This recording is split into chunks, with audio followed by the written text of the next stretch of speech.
Did you know? Comparisons can be misleading if not done right.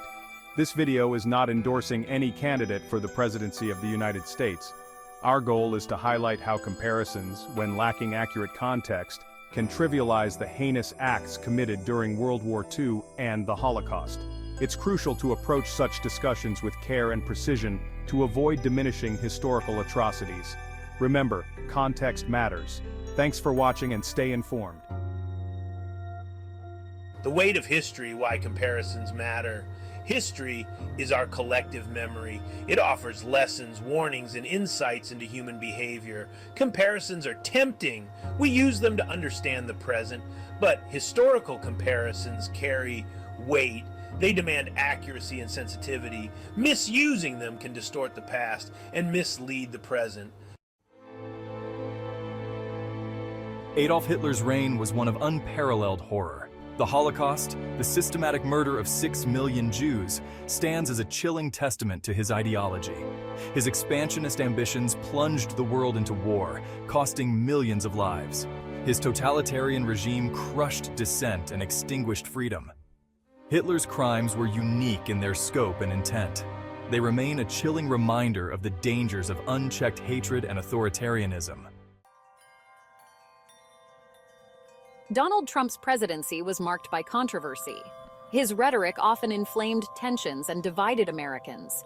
His policies, particularly on immigration, sparked outrage and legal challenges.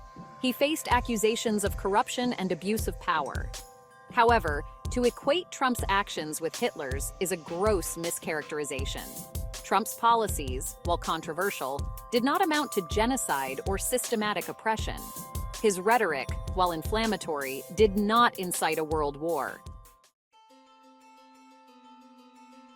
Trump and Hitler operated in vastly different political contexts, each shaped by the unique circumstances of their times. Hitler seized power in a climate of economic despair and political instability. The Great Depression had left millions unemployed, and the Weimar Republic was struggling to maintain order. He dismantled democratic institutions and established a totalitarian state. Through a combination of political maneuvering and brute force, he eliminated opposition and centralized power. Trump, on the other hand, operated within the constraints of a long-standing democracy. The United States, with its robust system of checks and balances, provided a stark contrast to the fragile Weimar Republic. He was subject to checks and balances, facing opposition from the media, the judiciary, and even within his own party. The separation of powers in the US government meant that no single branch could dominate the others. Their governing styles also differed drastically. Hitler's approach was authoritarian and ruthless, aiming for absolute control over every aspect of German life. Hitler sought total control, suppressing dissent and using propaganda to manipulate the masses. His regime relied heavily on fear, coercion, and the dehumanization of perceived enemies.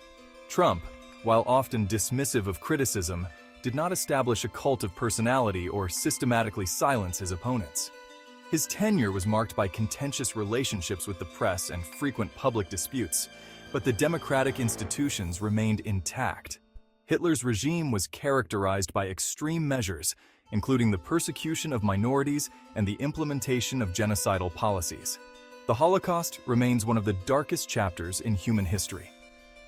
Trump's presidency, while controversial and polarizing, did not reach the same level of systemic oppression.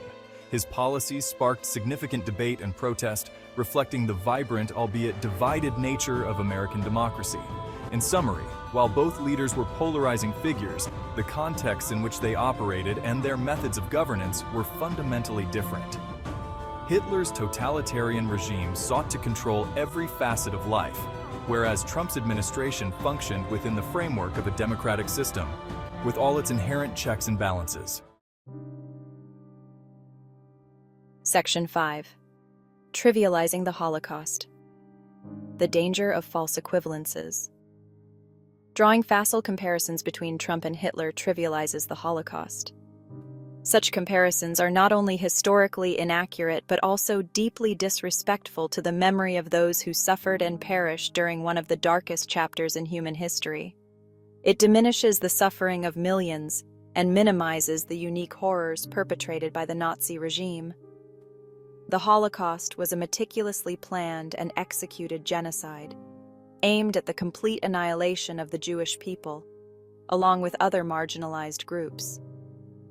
The scale and brutality of this atrocity are unparalleled. The Holocaust was not simply a political disagreement. It was a systematic attempt to exterminate an entire people. The Nazi regime's actions were driven by a deeply ingrained ideology of hate and racism, which led to the industrial-scale murder of 6 million Jews and millions of others. To equate Trump's actions, however objectionable, with this genocide is to misunderstand history on a fundamental level. While Trump's rhetoric and policies have been divisive and controversial, they do not compare to the calculated, state-sponsored extermination carried out by the Nazis. It desensitizes us to the true horrors of genocide and risks normalizing extremist ideologies. By making such false equivalences, we not only disrespect the victims of the Holocaust, but also fail to recognize the unique and unprecedented nature of their suffering.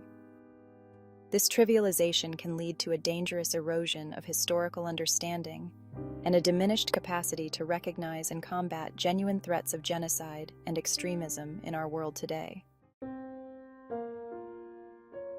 Section 6. Misleading analogies, distorting history and public understanding.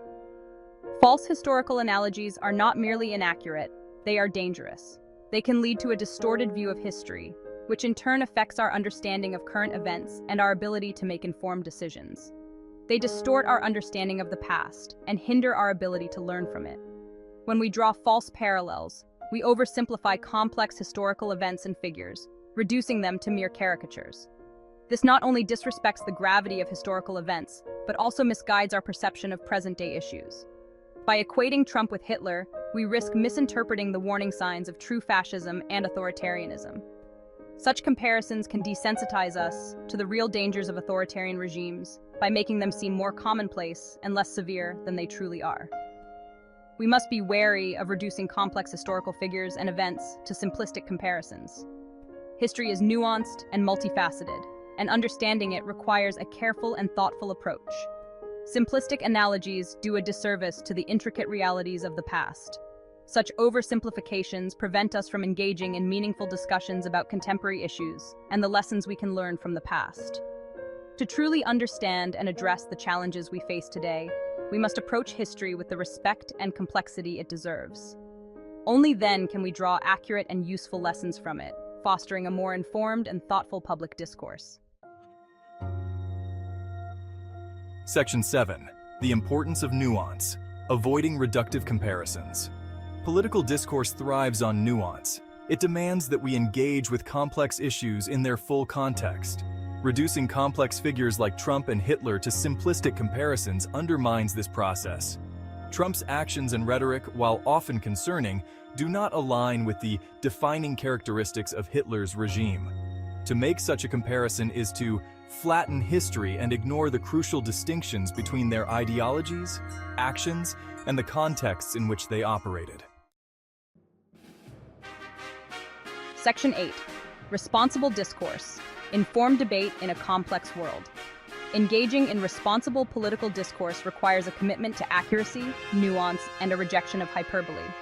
It requires us to grapple with the complexities of history and to avoid simplistic comparisons that distort the past and mislead the present. We must hold our leaders accountable, but we must do so in a way that is grounded in facts, context, and a deep understanding of historical events. Section 9. Conclusion. Honoring history, navigating the present. And finally, history is not a tool to be wielded lightly. It is a wellspring of knowledge that demands our respect and careful consideration. When we invoke the horrors of the past, we must do so with accuracy and sensitivity, recognizing the weight of such comparisons and the dangers of trivializing atrocities. Let us strive for nuanced and informed discussions, remembering the lessons of history while navigating the complexities of our present.